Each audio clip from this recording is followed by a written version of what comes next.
amigos y amigas de La Respuesta. Hoy sale este programa en un día especialísimo porque en el momento que se está pasando a las 11 de la mañana, hoy 30 de marzo, hay anunciada desde hace días una marcha hacia el hoyo de Friusa, allá en la playa de Ubero Alto. Y no quiero referirme a ella porque no sé exactamente cómo han marchado las cosas. Desear y pedirle al Señor que todo resulte pacífico, que no haya daños que lamentar, que exprese el pueblo en esa marcha su queja, la queja real de que se ha ido estableciendo una especie de municipio cerrado, extranjero, donde el dominicano no tiene acceso, salvo que sea uniformado, y aún así hay ideas de que se le hace difícil. He visto que los comunicadores sociales se activaron, pero no quiero adelantar juicio hasta saber cómo pasó. Bien, tal como dije, el 26, el sábado pasado,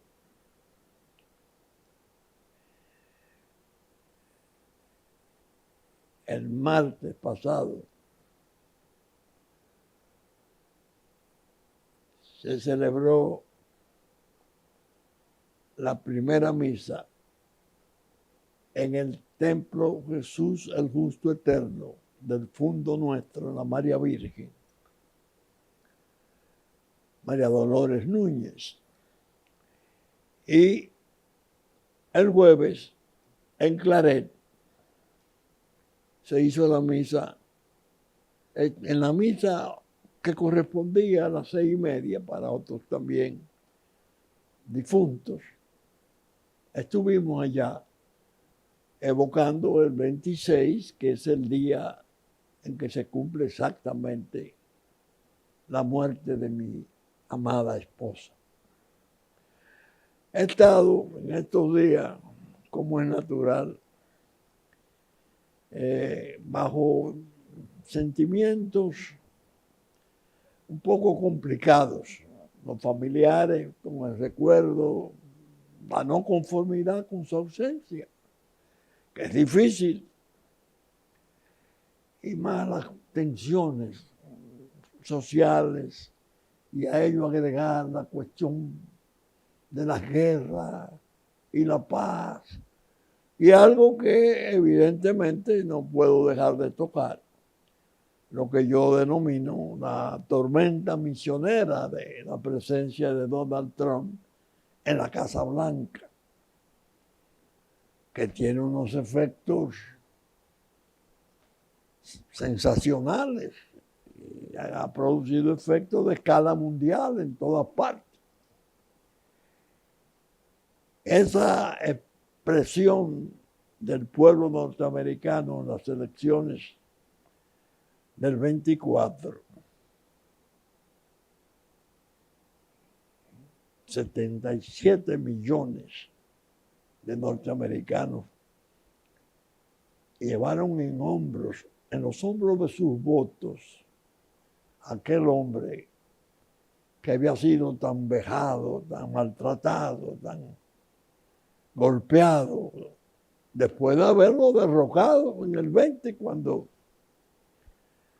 hicieron cosas realmente imperdonables contra los resultados electorales.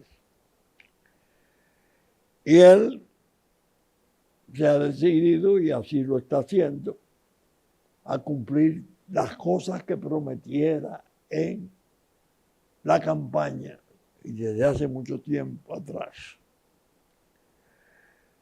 El mundo está crispado, porque realmente son medidas de alcance no solo mundial, sino profundas. No es un juego de niños. Los aranceles. Europa está medio desquiciada, porque están en un proceso de discutir ya en Parlamento miles de millones, porque necesitan rearmarse. Alemania a la cabeza. Vaya Dios a saber. Pero de esa tormenta misionera, yo voy a seleccionar para el día un aspecto que nos concierne a nosotros y que debemos de tratar, con la advertencia de que lo que yo hable sobre este tema es quizá una mínima parte, no mínima, pero solo una parte de lo que tengo ya acumulado como material en lo que estoy preparando como autobiografía, lo que pude vivir. Hay bastante material, hay dictados pendientes, ya lo expliqué en el programa pasado, y parece que vamos a poder adelantar esa autobiografía. Y de consiguiente, le voy a ustedes pedir excusa porque no puedo ocupar el tiempo de la respuesta que no daría, que no alcanzaría para un material tan voluminoso. Quiero sacar 3 puntos, 3 cosas puntuales que produjeron en su momento cierto estremecimiento, pero que las cosas han ido cogiendo su nivel, su verdadero nivel. Trump designó en el FBI a un personaje llamado Kash Patel. Kash Patel. Creo que el padre, y no sé si el padre y la madre son de India, pero él es norteamericano, nacido en Estados Unidos, abogado, con un historial de vida, parece que muy correcto, muy respetable. Porque cuando se fue a conocer en el Senado la cuestión si se aprobaba o no, él mereció el apoyo unánime y no hubo mayor dificultad con él, pese a la forma recta y enérgica con que él se ha expresado siempre acerca del FBI, el Buró Federal de Investigaciones, legendaria. Él tiene aquí una serie de antecedentes interesantísimos. Fue asesor principal del director de Inteligencia Nacional, del secretario interino de Defensa de los Estados Unidos. En la primera presidencia de Trump, Patel es autor del libro del 2023, Gobierno de Gánsteres, el Deep State, la verdad y la batalla por nuestra democracia. Parece ser un hombre de una pieza y fue ratificado en el Senado sin objeciones. Vino la desclasificación de los documentos de dos agencias que han sido célebres durante el tiempo de historia de los últimos tiempos, la CIA y el FBI. Esos documentos causaron no solo la curiosidad, sino la expectativa de mucha gente de que arrojarían cosas sensacionales, sobre todo en ocasión del asesinato de John F. Kennedy. Esto incluso sazonado por el propio hermano, que es ministro de Salud de Estados Unidos, que llegó a desafiar a la propia CIA y decir: yo sé quiénes fueron y yo seré el tercer muerto, una cosa en la campaña. Esas expectativas de Estados Unidos y el presidente Kennedy están sujetas a profundizarlas.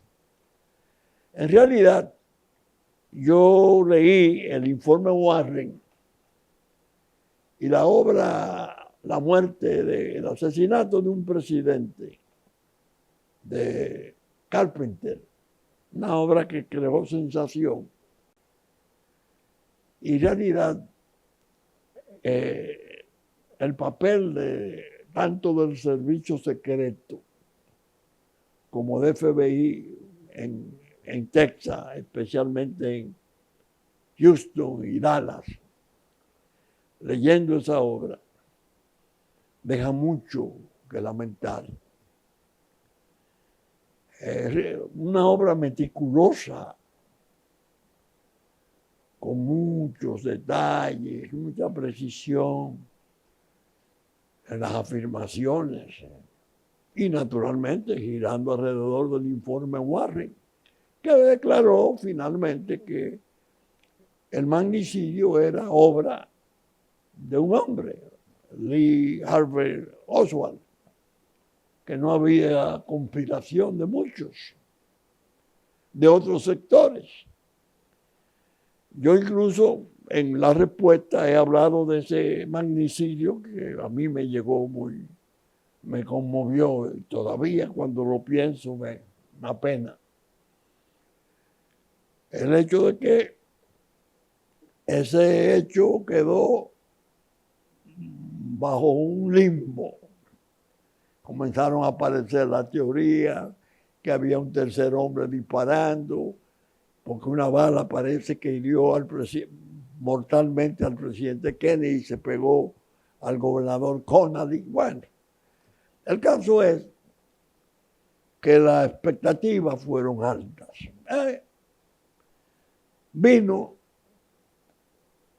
Salió a la luz en la desclasificación el magnicidio, la muerte de Trujillo.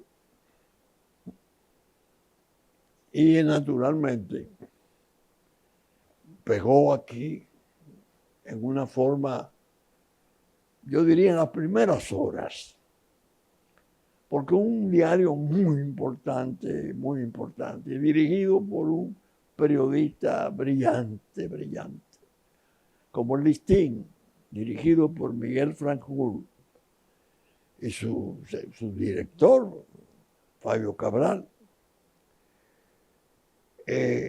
publicó en primera plana la parte del informe de 180 páginas, tengo entendido, donde daba una noticia que conmovió mucho. A mí me produjo un efecto fuerte, porque aparecía la familia de Robert Rick Cabral y de Alicia Fernández, su esposa, médicos los dos, señalados en una forma muy dura. Y Robert era un hijo de mi casa. Él y mi hermano Aristeo se hicieron médicos, estudiaron 6 años medicina juntos. Bueno, En casa, imagínense, mi tía Anabel y a mi otra madre y mi madre le guardaron luto riguroso cuando la muerte, que se reputó en principio suicidio. Ahora, al aparecer la versión que FBI logró obtener,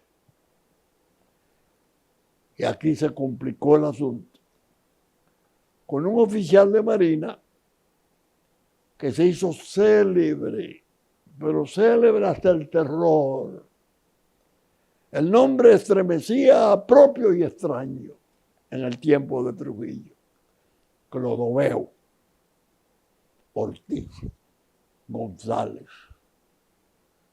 Ay Dios, este hombre es el que ha dado esa afirmación de que Antonio de la Maza entró con un arma, violentó a Robbie, le puso el cañón de la pistola en la sien del niño que tenía 11 meses. Y que, bueno, lo sacó, abusó sexualmente de esa dama tan íntegra, tan impecable. Una escena horrible que era difícil de asimilarla. A mí me pegó. Fotografía de Antonio de la Maza, de Robbie. Esto me va a crear un problema, un conflicto espiritual, porque Robbie era mi hermano de Aristeo, mi hermano. Y en casa fue un dolor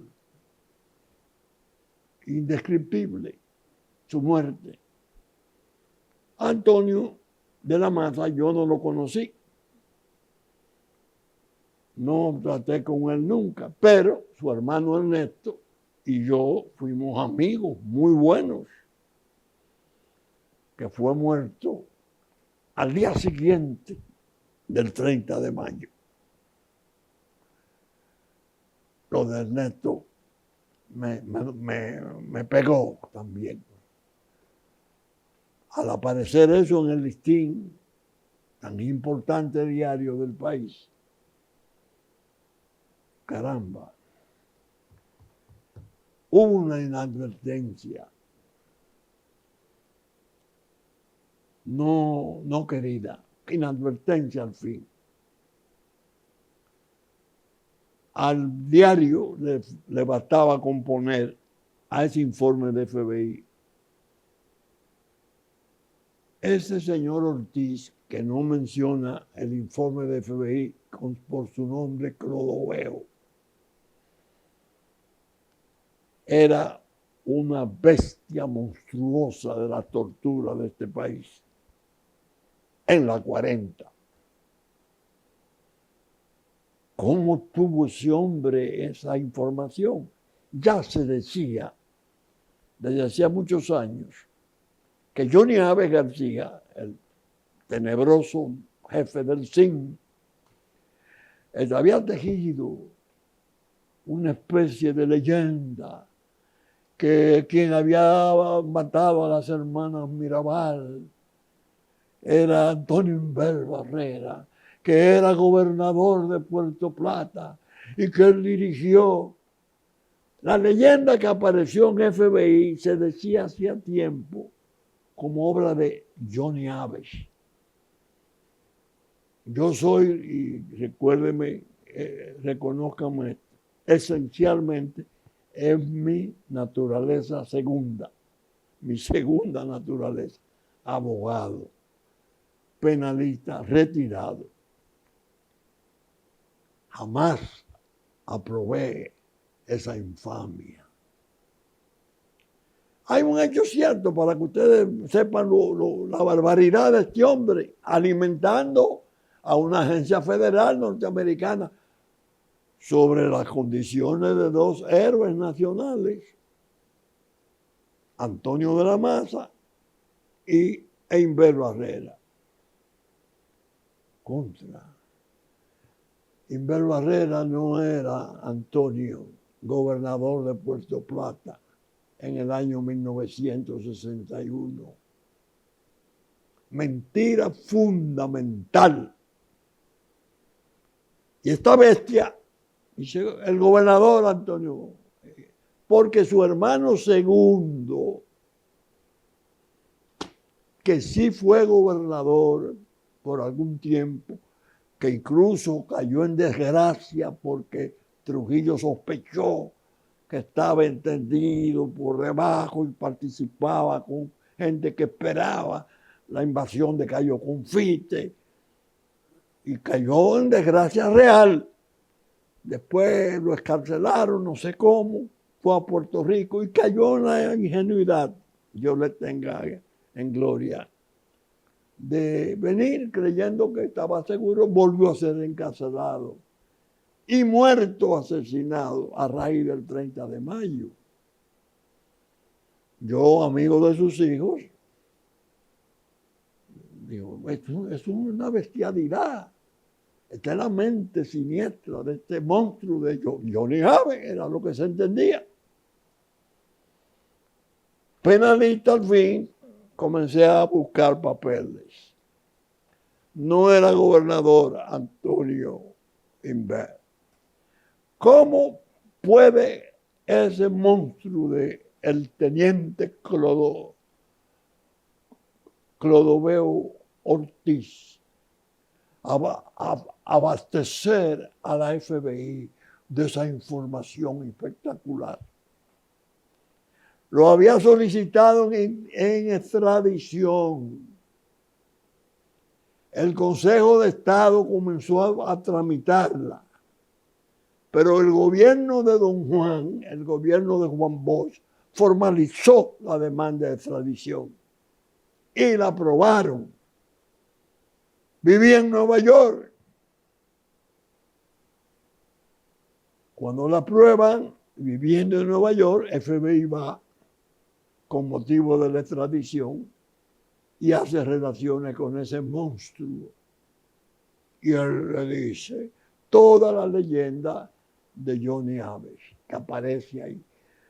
Si yo pienso, y me atrevería a quitarme el nombre, como se dice, no sé si Miguel vio lo que se iba a publicar enteramente en el listín, pero Fabio, cualquiera de ellos que viera el nombre Clodoveo, no se hubiera hecho esperar una nota al pie diciendo: este hombre fue uno de los grandes asesinos de Trujillo, el que la FBI reclamó porque lo fue a buscar a Nueva York, entonces se interesó para que él diera su relato sobre cómo habían ocurrido los hechos.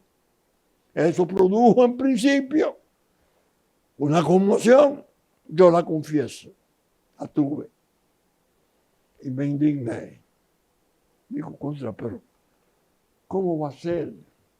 Porque lo lógico y lo más puntual hubiese sido una nota al pie.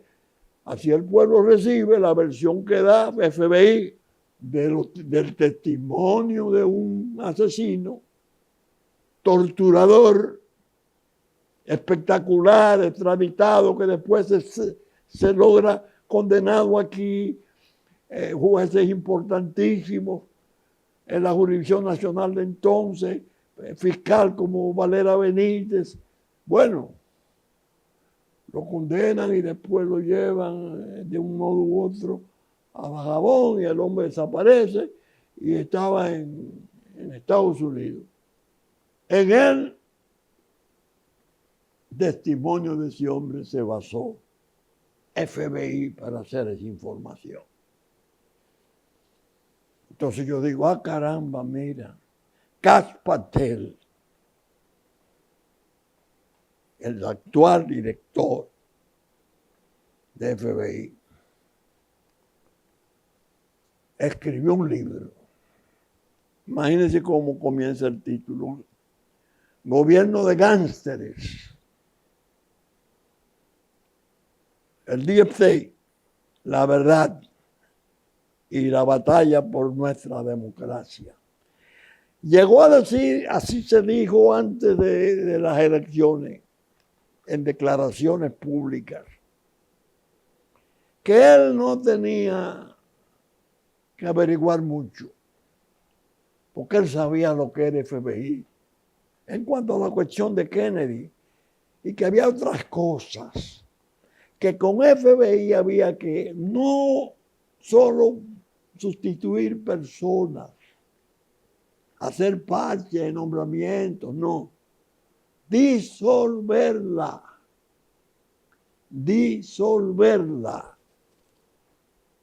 porque eso era una monstruosidad lo que había sido ese organismo para los norteamericanos. Y entonces reconstruirla, otra versión nueva, con otra misión. Digo, ay Dios, pero qué bueno que esto haya surgido, porque el señor director Patel, Caso Patel, esta experiencia dominicana, tomando ese testimonio en Nueva York, aún extraditado, y metiéndolo entre los documentos clasificados. Por Dios, qué horror. He visto y me desagrada y no me gusta que han establecido ciertas objeciones hirientes al listín diario. Eso no es cierto, ni es justo. Hubo, innegablemente, el descuido de no señalar la fuente. La fuente no era FBI, era el testimonio del jefe nacional, el tercero en la tortura nacional, Johnny Abe, Candito Torres, y este era el operativo, electrocutando muchachos, los panfletistas, todo, una cosa horrible que aterrorizó a todo el mundo. No, salió. Después yo vi la decencia de Miguel, que es un editorialista formidable, citando los casos de Assange, esos grandes escándalos nacionales de gente que ha traicionado a Estados Unidos, siendo norteamericano y filtrando documentos. Bueno, son dos casos grandes que hay. Este no es el caso. La fuente oficial no era FBI. La fuente era un testimonio de un bárbaro del crimen contra dos personajes nuestros importantísimos. Claro, era una forma de degradarlos, de decir, miren, aquí no hay ningún heroísmo, esto fue una vagabundería, estos son unos sinvergüenzas. No, así no. Las nuevas generaciones, que es lo que me preocupa, porque yo sentí la molestia y cosas, pero yo sé que todo eso es falacia, todo eso es mentira. Pero las nuevas generaciones no están en condiciones de entender eso. Le quieren cambiar el nivel de respeto y admiración a los hombres que arriesgaron la vida propia y de sus familias, haciéndole ese servicio enorme a la República. Hay libertad, hay democracia, pero el hecho primo, pues, hay una gloriosa ascensión al cielo de las tres mariposas, Minerva, María Teresa y Patria. Pero qué bárbaro. Quieren eximir al régimen de eso, que fueron, los héroes fueron los que mataron. Oh, por Dios. Yo no me podía quedar callado, señores. Por eso tenía, y dije, una especie de conflicto espiritual, sentimental. Me recordaba, y esto lo trato como un dato de menor importancia, a mi querida doña Sogela. Ay, lo que ella hubiera sufrido con eso, de estar viva. ¿Por qué? Porque ella llevó a mi hijo Juárez, que tenía entonces 5 años, en junio del 61, pasado el 30 de mayo, al consultorio de Robbie, que era el pediatra de Juárez y de Pelegrín, eminentísimo, un muchacho preparadísimo. Y ella, cuando se produce la muerte, se desespera y lloró. Pero bueno, si él estaba tan feliz, estaba contento, estaba sonriente, y él tenía esa gente ahí. 2 días antes de su suicidio. ¿Qué pasó? Yo me puse entonces alerta. Digo, voy a averiguar qué pasó aquí. Buscando papeles ahora en los desclasificados, confirmo algo que había más o menos, tenía en mi conocimiento. La idea de un Robbie presionado, torturado por Juan Tomás Díaz, bueno, imagínense, por Salvador Estrella, qué locura. El esposo de doña Urania, el padre de Luigi, un tipo sano y valeroso. Entraron a forzar a Robbie. Lo llevaron primero. Entonces se dijo por debajo entonces que lo habían soltado porque su hermano Donald, tenía una relación muy buena con la agencia de CIA aquí y que lo habían sacado de toda responsabilidad. Al otro día lo fueron a buscar.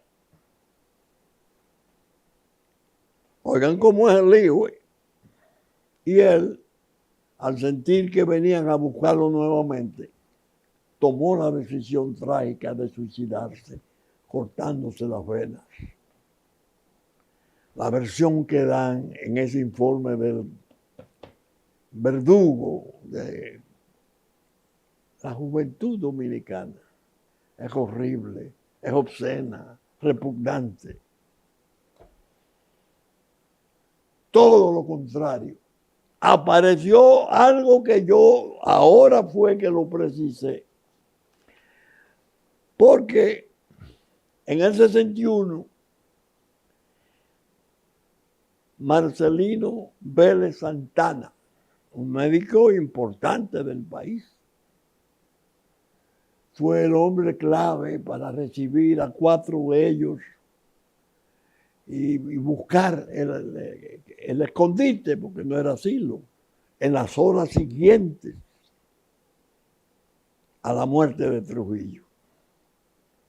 Juan Tomás, Antonio, Salvador, creo que Pastoriza también. Aparecía, se lo llevan a Marcelino Vélez también.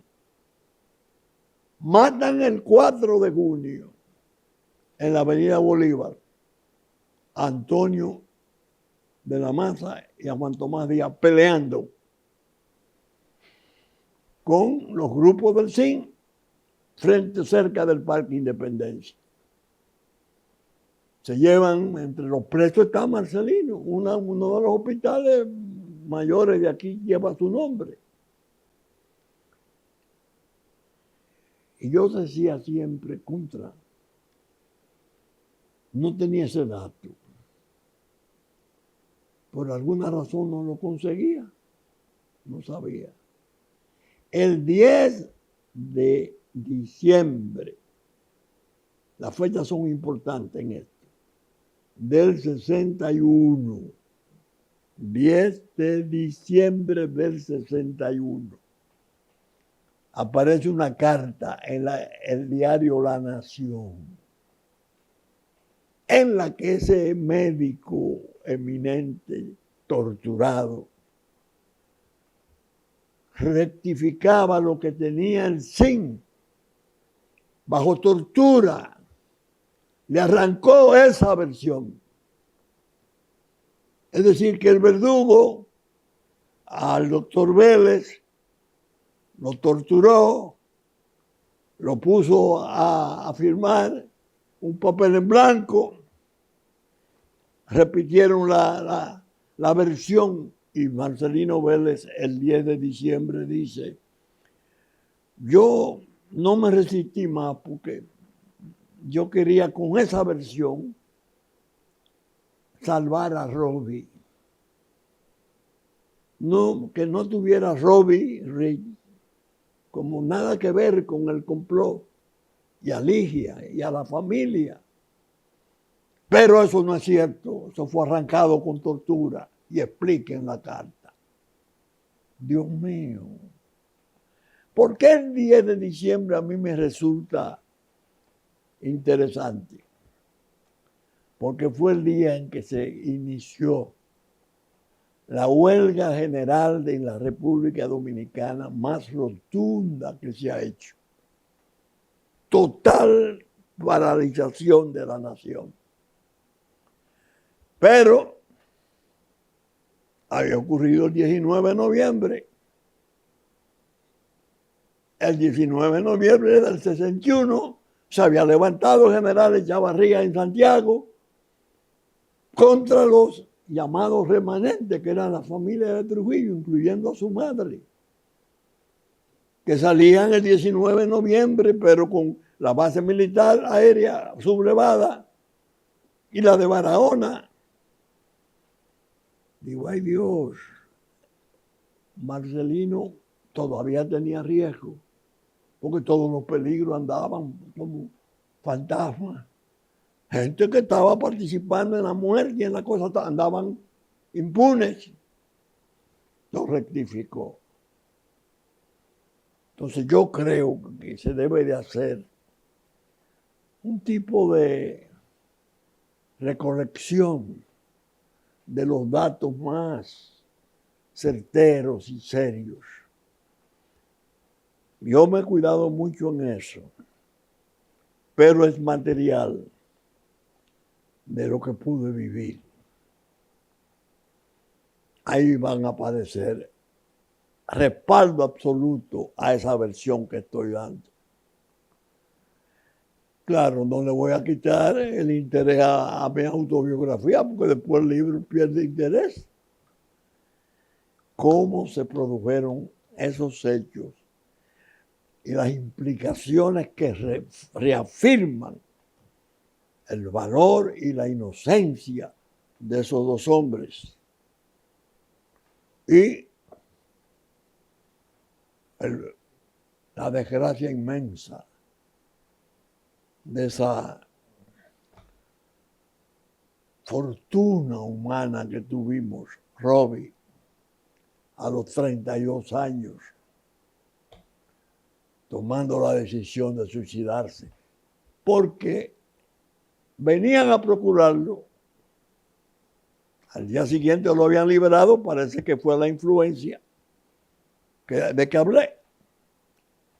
Y se aterrorizó con la posibilidad de la tortura. Eso fue. Ojalá mis amigos queridos del listín no se dejen provocar.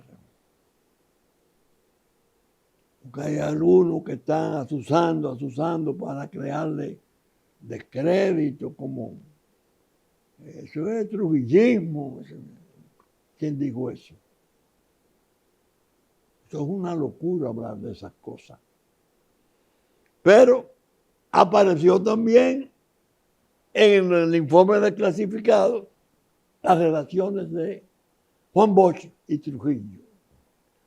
Conflictivas, pero con una serie de afirmaciones de que don Juan que tenía ciertas relaciones con la CIA, pero en una forma tan perversa. Dicen en el mismo informe, le habían metido seguridad en su casa, la CIA. Trujillo se encargó de intentar desacreditarlo vanamente. Era el más notable del exilio. Y le decía que estaba vendido a una serie, un horror. Yo digo, caramba, pero yo tengo datos muy importantes sobre eso. ¿Cuáles? Antonio Martínez Francisco, representante de la Willy en el país. Un amigo inolvidable, un hombre de una seriedad absoluta. Tenía relaciones de amistad con el coronel retirado Reed, norteamericano, que era miembro de la tripulación de la lancha que había roto en dos un buque japonés de noche en el Pacífico, cuyo comandante era John F. Kennedy. La obra Perfil de Valientes, era una amistad, porque ambos estuvieron en el campo de la muerte. Hecho presidente luego, ese coronel amigo era un hombre vital para el presidente Kennedy. ¿Qué ocurrió?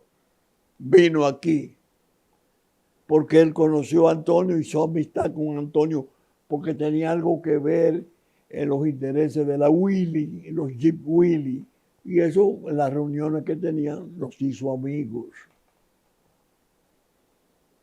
Vino. ¿A qué vino el coronel Reed? En el 63, Antonio, cuando lo ve, oye, ¿qué hace usted aquí? Vengo con un encargo del presidente de Kennedy. Le metieron el golpe por encima de la cabeza, él no quería eso. Kennedy murió sin reconocer al triunvirato. Muere en noviembre, el golpe fue en septiembre. En cambio, Johnson, el primer acto de gobierno que hizo al sentarse después de su asesinato fue reconocer al triunvirato. Reed le dice, él lo quiere reponer por asamblea. Antonio lo llevó al presidente del Senado, Antonio lo llevó al presidente de la Cámara de Diputados y por desgracia no se pudo llevar a cabo esa decisión del presidente de los Estados Unidos malogrado en Dallas, que murió sin reconocer el triunvirato, el golpe trágico. Eso es tratar de infamar a don Juan sobre eso es un ridículo. Don Juan fue un personaje de la República, un patriota. Y ni los intentos de Trujillo por desacreditarlo, y después que salió todos estos intereses terribles combatiéndolo, él en el exilio, murió en la gloria. Fundó otro partido. Increíble. Ya en avanzada edad. Un prócer de la República. Figura ahí. Es en el de la CIA. los del 30 de mayo en el FBI. Pero el FBI no tiene propiamente competencia para conocer nada en el extranjero. Como la CIA no tiene nada no puede intervenir en las cuestiones internas. Sin embargo, el FBI fue a capturar, como expliqué en Nueva York, a Clodoveo, que estaba ordenada su extradición. La había aprobado el gobierno de Juan Bosch. Ahí aprovechó, hágame el relato de cómo fue el asunto de la muerte de Trujillo. Y ese bárbaro hizo lo que él quiso con los autores de ese acto. Que óigame, a los jóvenes que no se imaginan lo que era aquel tiempo, había que ser muy valeroso y muy comprometido con la verdad de su pueblo para enfrentarse a eso. Yo lo digo con el convencimiento de que sin ellos, y el coraje especialmente de Antonio de la Maza, he contado incluso Nicolás Pichardo, el médico, porque Antonio de la Maza no lo dejaban en Santo Domingo, hicieron una especie de consulta artificial de mal del corazón para que pudiera quedarse en la semana del atentado. Y como este tipo de tanto valor sale y le dice a la secretaria de Nicolás Pichardo, entonces, mi hermana Euridice, yo no sé para qué me trajeron a mí aquí, porque yo no estoy enfermo. Yo no estoy enfermo. Qué coraje. Una, mi hermana, cuando él se va y le dice a Nicolás, ese es el hombre que puede matar a Trujillo, sin imaginarse siquiera, simplemente el valor que tuvo. Es decir, yo no podía hacer este programa soslayando esas cosas. Espiritualmente no me sentiría bien. Y por eso lo quise hacer de este modo, pidiéndole a todos, de los muchachos de la prensa, armonicen, no se dividan, no se enconen, cordialicen, tienen riesgos, se asumen responsabilidades importantes. La República necesita de su unidad. No riñan sobre cosas históricas tan importantes. Eso está consagrado. Y si vienen informaciones, muy bien, aquí está, con su nota al pie. Porque no se puede destruir todo esto. Todo eso que pasó, decir, bueno, eso no pasó. ¿Cómo que no pasó? Eso fue justicia.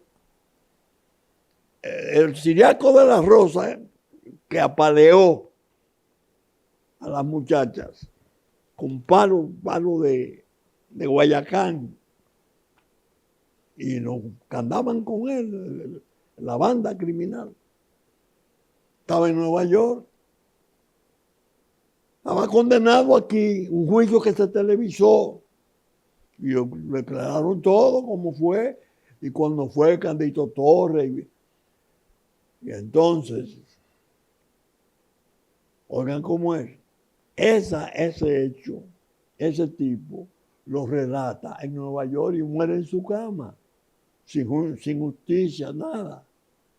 Confesando y admitiendo la matanza a palos. El que fue a supervisar la matanza, porque no se podía producir un solo disparo, porque iban a simular un accidente, y así lo presentaron. Derricaron el vehículo por una loma en Marapicá, en Puerto Plata. ¿Era quién? ¿El gobernador de Puerto Plata? No, en ningún caso. Antonio Inverno no era gobernador. Fue en el 49, 2 años antes. Después pasó a servir otras posiciones, la lotería, rentas internas, etc. Entonces todo eso fue agregado. Hay cosas que yo no las puedo adelantar sobre ese aspecto mismo de las cosas. Yo lo quiero poner en mi autobiografía, se lo prometo. Una última alusión. Don Vicente de la Maza. La familia fue increíblemente sacrificada. Se dijo desde entonces que Ramfis fue la muerte fue el 4 de junio, y estaba tan eufórico que fue al cadalso, a la casa de tortura, y le dijo a don Vicente, prisionero: Antonio, tu hijo está muerto. Mató a mi papá, pero está muerto. Y aquel hombre de coraje, ese hombre reconocido, le dijo: pero peleó. La única respuesta que le dio: murió peleando. Yo no quería traer en homenaje al coraje de esa familia que fue devastada. Ernesto y Picholo, así, un horror. La muchacha valerosísima. No se puede desconsiderar eso. Eso hay que respetarlo. Bien, creo que me descargué bastante de la emoción dominante de estos días. No contaba con que me iba a encontrar con esas cosas de las cuales he hablado. Pero sí les prometo, es mi compromiso, que en lo que pude vivir habrá más detalles sobre esas cosas. Cuando el libro se ponga en circulación, adquiérenlo, cómprenlo, que va a resultar interesante de muchas maneras. Muchas gracias. Saben ustedes que estamos saliendo por Super Canal a las 11 de la mañana de domingo. Su canal 33 de Claro, 3 del cable. Que asimismo Teleimpacto en su canal 52 de Claro, 3 del cable. A las 12 del mediodía, una vez termine la emisión central, está reproduciendo nuestro contenido. Y el domingo, a partir de las 12, hoy domingo, en YouTube, a partir ya de las 12 del mediodía.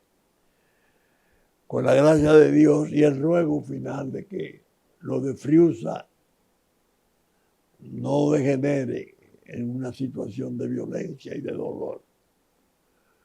Necesitamos asegurar la paz y la fortaleza institucional nuestra a todo poder. Y hay conspiraciones peligrosas contra la República. Dios nos amparará como siempre. Muchas gracias y hasta el próximo domingo, si Dios quiere.